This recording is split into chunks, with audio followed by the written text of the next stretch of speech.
Microsoft Word'in dastlabki asos temasidagi darsimiz davomlashyapti. Microsoft Word yozuq tahrirlash sistemasi bo'lishi bilan birga bu ko'p xil qurilmadagi, ya'ni formatdagi mazmunlarni qo'llaydi. Masalan, rasm, jadval, har xil shakl deganga o'xshash. Biz bundan keyingi bir qancha qism darsimizda Word'ga shunday alayda mazmunlarni qistirishni ko'rib o'tamiz. Oldi bilan ko'rib o'tadiganimiz rasm qistirish.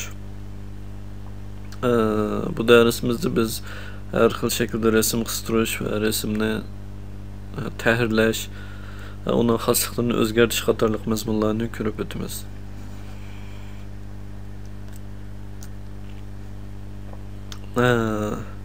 Navbatda biz rasm qistirishni bir tayyor hujjatga qistirib ko'rib o'taylik. Buning uchun rasmni mazmun bilan moslashtirish kerak.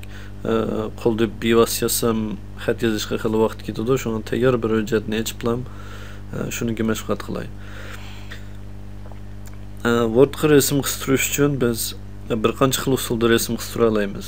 Birisi qistirish tizimligidan qistirish. Biz bu yerni qistirish tizimligini olsak, bu yerda qistirg'ili bo'ladigan mazmunlar ko'rindi. Buning uchun qaraydigan bo'lsak, rasmlar deb bir tur bor. Biz bu belgini bossak, rasm tanlash ko'zniga ishladi. Endi biz bu yerdan o'zimiz xohlagan bir parcha rasmni tanlab bersak bo'ldi. Masalan, bu jurnal temasidagi mazmun, men buningga bir dona jurnalning rasmini qistiray.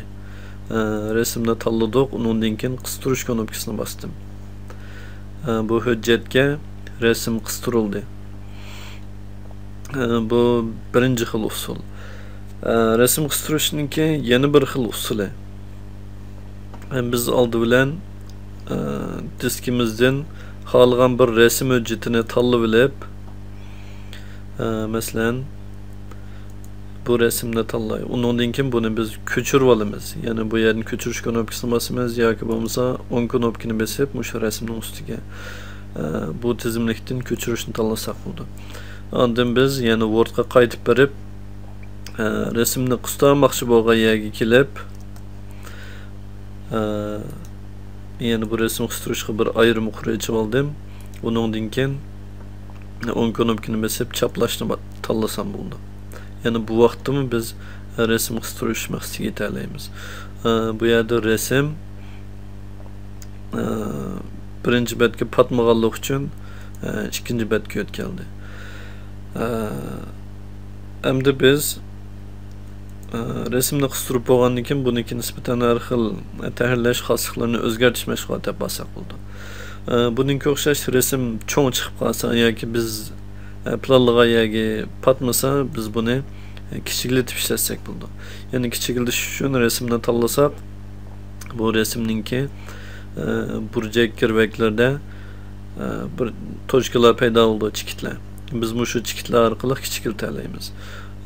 Bulungdagi chikitni bosib turib surish orqali biz buni mos nisbatda kichiklata olamiz.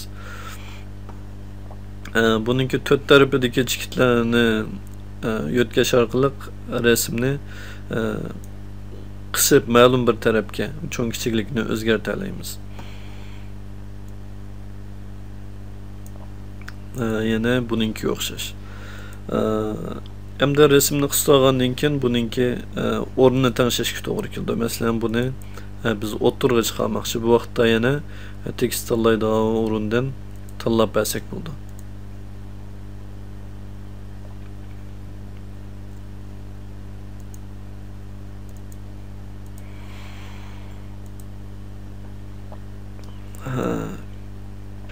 Endi biz rasmga nisbatan yana boshqa mashg'ulotlarni qilmoqchi bo'lsak, bu rasmni qo'sh cheksak, bu yerda indiza degan nomda yana bir tizimlik paydo bo'ldi. Bu maxsus rasmga nisbatan mashg'ulot ilib boradigan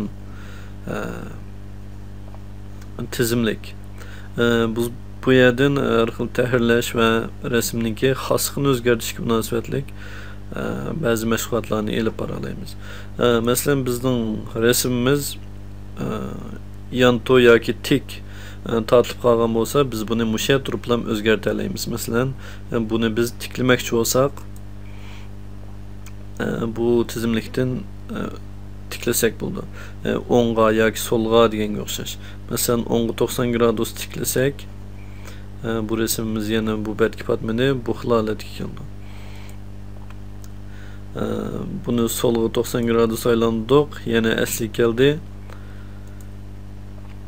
Ondan bunu bevosita tik almashtirish, ya'ni ostini ustun qilib yoki o'ngdan solga o'rish, yani bu xil shaklda ta'tir qatorliq mashg'ulotlarni bu yerda bevosita ilib bora olamiz.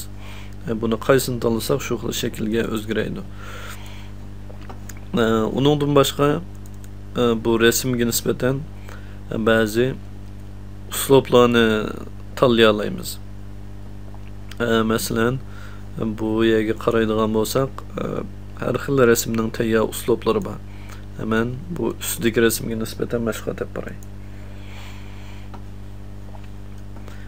Bu resimni sal kichiklatib olaylik.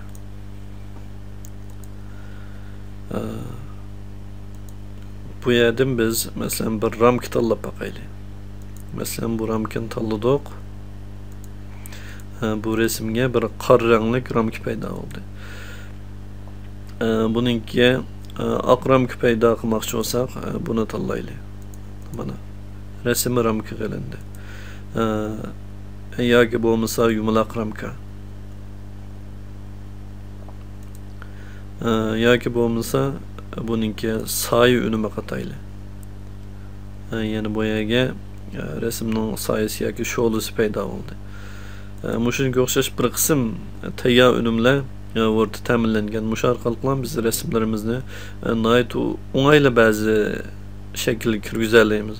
Bu bizningki rasmlik hujjat tahrirlashimizga zo'r qulayliklarni olib keldi. Ya'ni Photoshop qatorliq maxsus surat tahrirlash imkoniyatlarini ishlatmasakmi, ba'zi odatdagi unumga biz yeta olamiz. Biz resimni har xil tahrirladik, lekin ko'ngildagidek bo'lmadi. Biz nurg'un mashg'ulotlarni elib berdik. Endi buni asliga qaytarmoqchi bo'lsak, bu tizimlikdan resim shaklini asliga qaytarish degan turni tanlasak, bu resmimiz aslidagi holatga keldi. Ya'ni bizning burunqi bekitgan unumlarimiz amaldan qoldi.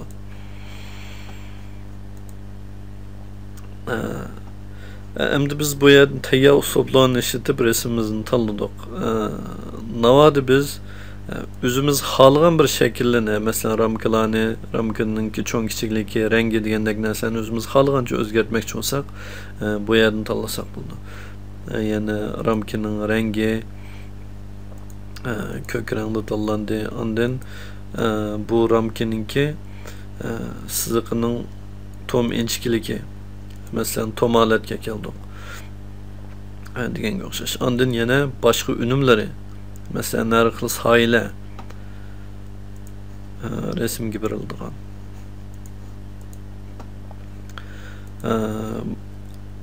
Başka üçti unumlar resimler xil shaklga kirgiza oladi.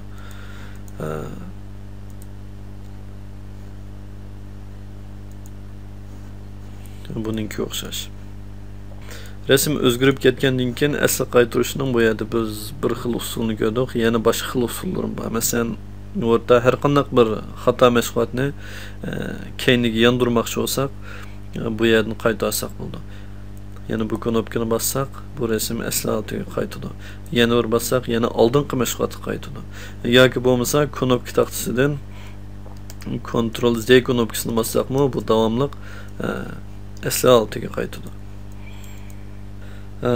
Endi resim qistirgan vaqtda biz davomli bunga o'xshash ayrim qurg'a resim qistirishimiz notayin.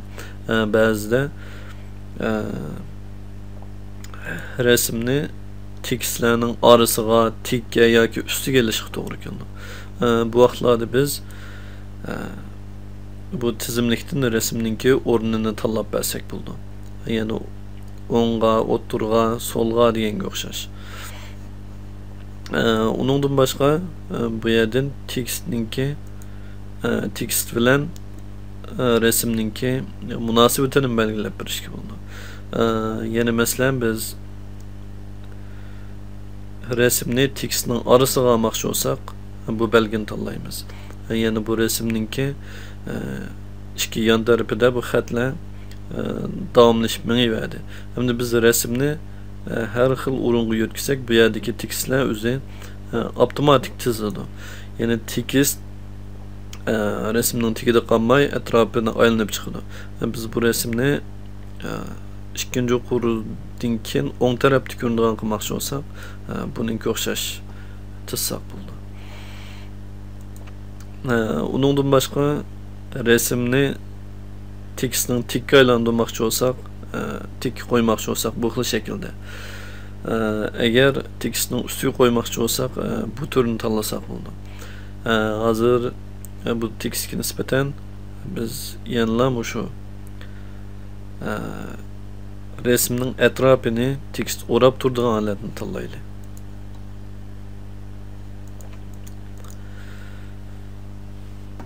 Endi tekstga ba'zida bir qancha xat rasmlarni ustma-ust qo'yishga to'g'ri keldi. Bu vaqtda qaysi rasm eng ustun turdi, qaysi eng ostida deganga o'xshashlarni bu yerdan tanlab bersak bo'ldi. Ya'ni navbatda tanlangan rasmni tik yo'tkash yoki oldiga yo'tkash yoki eng oldiga yo'tkash deganga o'xshash. Ondan resimni tahrirlash mashg'uloti. Bu yerda biz ko'p ishlaydigan mashg'ulotlarni resimni kesadigan mashg'ulot bor. Ya'ni ma'lum bir resimninki ma'lum qisminlarni tekstga ishlatmoqchi bo'lsak, buni kesib ishlatsak bo'ladi. Kesish uchun resimni tanlab bo'lgandan keyin andizi tizimligidan bu turni tanlaymiz. Bu vaqtda resimda atrofiga qaraydigan bo'lsak, bu xil siziqchalar paydo bo'ldi. Biz shundan foydalanib resimni kesib olaymiz. Ya'ni masalan, mouseni bu siziqqa keldik, bu yerdan tortib qanchalik tanlasak, shu joyni kesib oldi. Masalan, buni men asli qaytadim. Menga bu resimninki usti yermi lozim. Bu vaqtda men bu yerga tanlasam bo'ldi. Endi buni tanlab bo'lgandan keyin kesish knopkasini yana bir qatim bassam, bu resim kesildi. Ya'ni men o'zimga kerakli qismini olib qoldim. Bu o'rta resimni kesish mashg'uloti. Endi resimga nisbatan rang o'zgartirish mashg'uloti yapmoqchi bo'lsak, resimni tanlagandan keyin bu yerdan bu rangni tanlasak, bu yerda tayyor bir qancha xil rang o'zgartirish unumlari ta'minlangan. Masalan, buni tanlasam, bu aslidagi resim o'zgardi. Ya'ni men boshqa turlarni tanlayman. Masalan, rangsiz holat.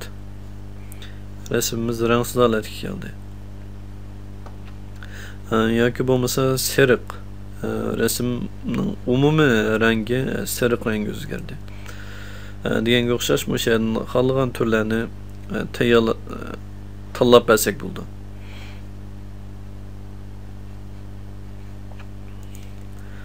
Buni men asli rangini qaytarib qo'yay. Asli rangi qaytdi. Endi biz yana resimga nisbatan yo'riqlikni tanishlaymiz. Yana bu turni bassak, resimni nihoyat yo'riq qilmoqchi bo'lsak, mana. Agar resimni tutuqroq ko'rsatmoqchi bo'lsak, resimni tutuq holatda qilaylik. Buningga o'xshash. Yana asli qaytaraylik. Resimga bir qism unumlarni berishga bo'ldi. Ya'ni bu yerdan resimni tutuqlashtirish,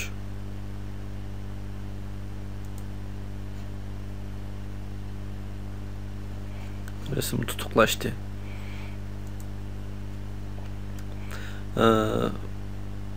Boshqa mozaika unumi deganga o'xshash.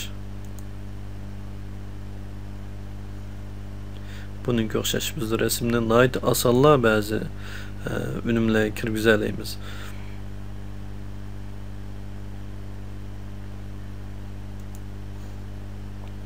Asli qistalgan rasm cho'ng bo'lg'achqa o'rta mashg'ulotning surati sal oslab qilyotidi. Yana buningki o'xshash ba'zi tayyor unumlarga erisha olamiz. Endi o'rtaganda rasm qistalgan vaqtda ba'zida rasmning tigini suzib o'tishga to'g'ri keldi. Buning uchun men ayrim bir rasm qistirish tizimligini ochdik. Rasm buning ichidan hemen taglik rengi bir xilroq rasmni tanlayman. Masalan, bu rasmni tanlayman. Bu rasmni men hujjatimga ishlatmoqchi. Ammo buningki taglik rengi menga muvofiq kelmadi. Yani bunu basqanda bu xil qavrangning chiqishini xohlamayman. Yoki bu betninki umumiy rang bilan bu moslashmaydi. Shunga men buning kitobning atrofidagi rangni suzib o'tmoqchi bo'lsam, bu rasmni qo'sh chekib endiza tizimlikni ochib olamiz. Undan keyin bu yerdan taglikni o'chirish deb bir tur bor. Bunu bassak taglikni suzib o'tadigan doirani bir ramkaga yapadi. Biz hozir bu yerni suzsak bu kitobning girviga chiqib ketadi. Shunga kitobni o'z ichiga oladigan holatda ramkani tanishib bersak bo'ldi. Bu ramkalarni o'zimizga kerakli rasmga yaqinroq qilib tanishib bersak bu rang suzishga foydali. Ramkani belgilab oldim. Endi men o'zgartishlarni saqlab qilish degan bu knopkani bassam, bu rasmimizning taglik rangi suzilib ketdi. Gerçi biz degandek yaxshi unumga erishamagan bo'lsak, masalan bu kitobning varaqlarining orlig'ida yana bir qism ranglar qolib qoldi. Lekin umumiy jihatdan taglik rangini suzib ola oldik. Navada rasmimizningki bizga lozimliq obyekt bilan taglik rangi alayda farqlanib turadigan rasmlar bo'lsa, bu rang suzishning unumi texim yaxshi bo'ldi.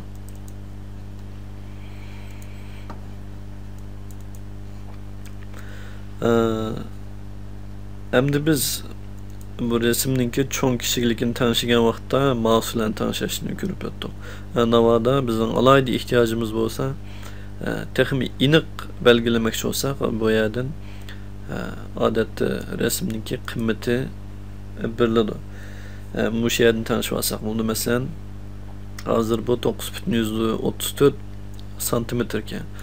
Biz buni o'zimiz xohlagan qimmatni berib tanishib olsak bo'ldi. Masalan, rasmning egizligi 5 cm. Bu vaqtda buning kengligi mo avtomatik bilan o'zgardi. Shunga o'xshash qimmat bilan tanishsakmi, rasmni tahlillash maqsadiga yetalaymiz. Shuning bilan Word'da resim qistirish munosabatlik mashg'ulotlarimiz bu yerda tugadi.